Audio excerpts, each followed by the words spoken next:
Yes. So, authoritarian, I told you, they have simple powers, they are not left to the people. Now, if I take India and South Africa together, South Africa also has many type of several people of several type of diversity, races, culture. There are black people who belong to the South Africa, whites who came there to settle, and Indians who came as laborers and traders. Lot of Indians in South Africa. Maya Naidu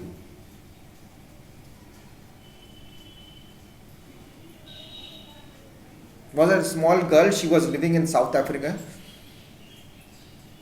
South African girl. She was staying in Johannesburg. She was working with her mother in the house only. She found a scrapbook full of pictures and newspaper articles. Many pictures of there were many pictures of a young schoolboy around 15 years of age. When she asked her mother who the boy was, she said he was called Hector Dwolu.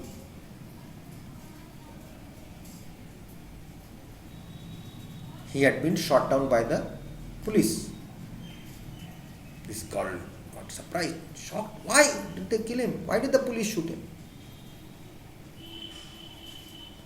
Her mother was explaining her that early South Africa was governed by apartheid laws. Means separation on the basis of race. South Africa was divided into white and black and colored races. According to the South African law, the apartheid law, blacks and whites were not allowed to mix together.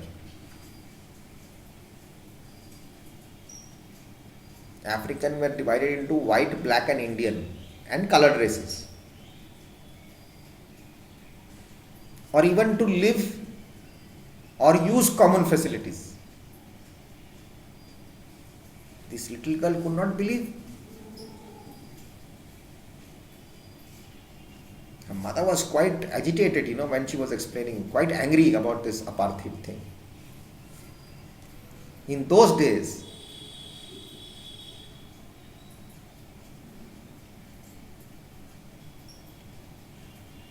whites spoke.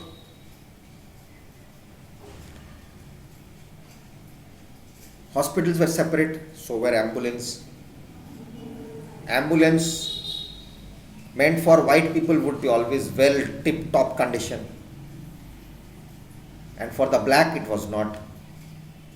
Separate trains, buses, even bus stops were different for black and white people.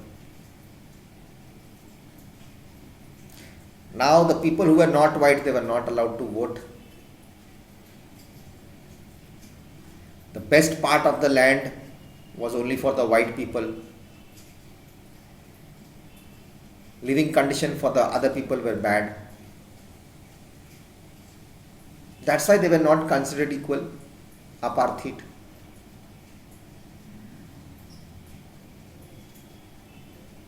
There was one township, black township, where this boy used to live, Hector. He and his classmates joined the protest against learning the Afrikaans language in school. This was the language the white people spoke. Hector and other school students were being forced to learn this language, but they wanted to learn their own language, Zulu. Problem. The South African police beat up the protesters mercilessly and shot at the crowd.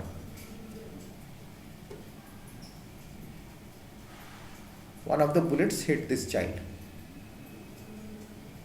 1736 this happened.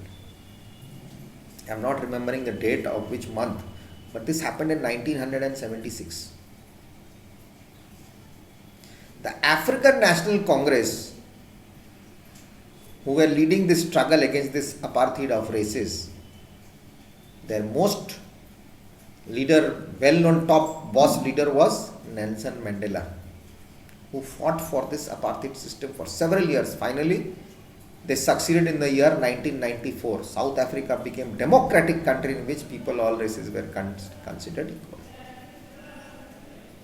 You got my point? What is a democratic government?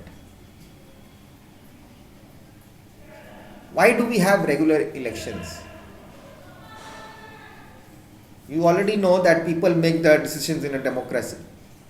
Through voting in elections, people elect leaders to represent them. The representatives take decisions on behalf of the people.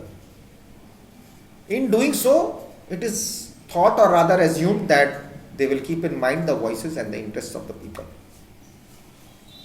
All governments are elected for a fixed period of time. In India, this time is 5 years. Once elected, governments can stay in power for that period. Now, if they want to return back to that power, they have to be again re-elected by the people. If their work is good, we will again vote for them. This is a moment when people can sense their power in democracy.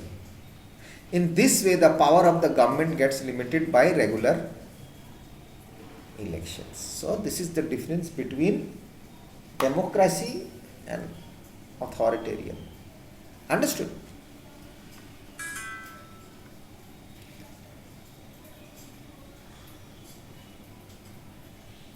So,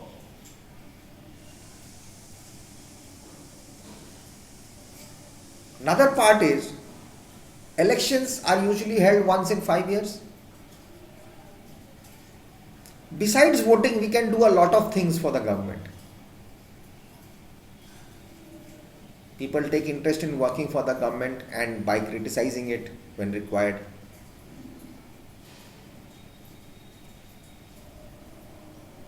In 2005, when the electricity bill had gone up, the rate had gone up for each unit. People had to pay more for the electricity. People expressed that they were disagreeing. In 2005, they took out rallies, organized signature campaign. The government tried to explain and defend its decision, but finally listened to the people's opinion and withdrew the increase. The government had to change it because it is for the people. He has to work for the people. And he is responsible for the people, for us, the government. We can express our views in any way and make the government understand what actions they should take. Dharnas, rallies, strike, signature campaigns, many things. Now, things which are not done rightly or not which are unfair are brought in forward in newspapers, magazines and TV also plays a huge role discussing government issues and responsibilities. You see, isn't it? On the TV it goes on. But it is true that democracy allows people to participate. Again, it is also true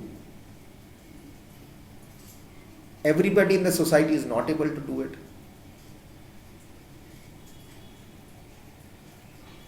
Another way of organizing themselves into social movements to seek to challenge the government and its functioning. Members of the minority community, Dalits, Adivasis, women and others are often able to participate in this manner. They go ahead. Social movements.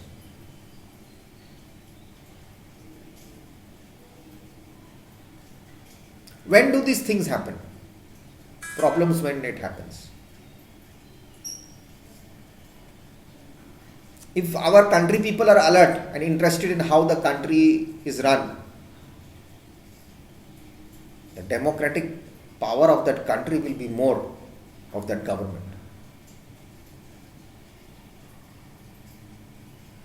Next time we see a rally or a strike or something, we should find out what is this all about? Who is participating in it? What are they protesting about? This will come to our sense how the government is working. Why are the people unsatisfied? When do we do dharna? When do we do a strike? When we are unsatisfied. So I'll keep it till here today. Parliamentary government and presidential government will do it in the next class. So till then, take care and look after yourselves and study. This chapter, I'll give some notes also for you for this chapter. It will go up, and see if you can get any information from there, if I am of any help to you. And be happy and enjoy life and do everything. And please, some physical activities are needed, which is very mandatory to keep yourself fit and fine. Okay, so take care and respect your parents. Talk to them, learn. This is the time you are with your parents. You should ask so many questions, because you get me in the school, you ask so many questions. Why don't you ask your parents also now? This is the time. They are the best teachers of your life. Parents are the best teachers of your life. So you have to ask them. I am a sharer. I share whatever I have. But teachers are your parents. They are the best teachers in your whole life. You will never get teachers like them. And ask them questions. They will give you answers. They'll explain it to you. So much of time. Everyone is at home. So take care and be good and do whatever you want. Or what will I say, after studies. Enjoy your life. Bye-bye. God bless.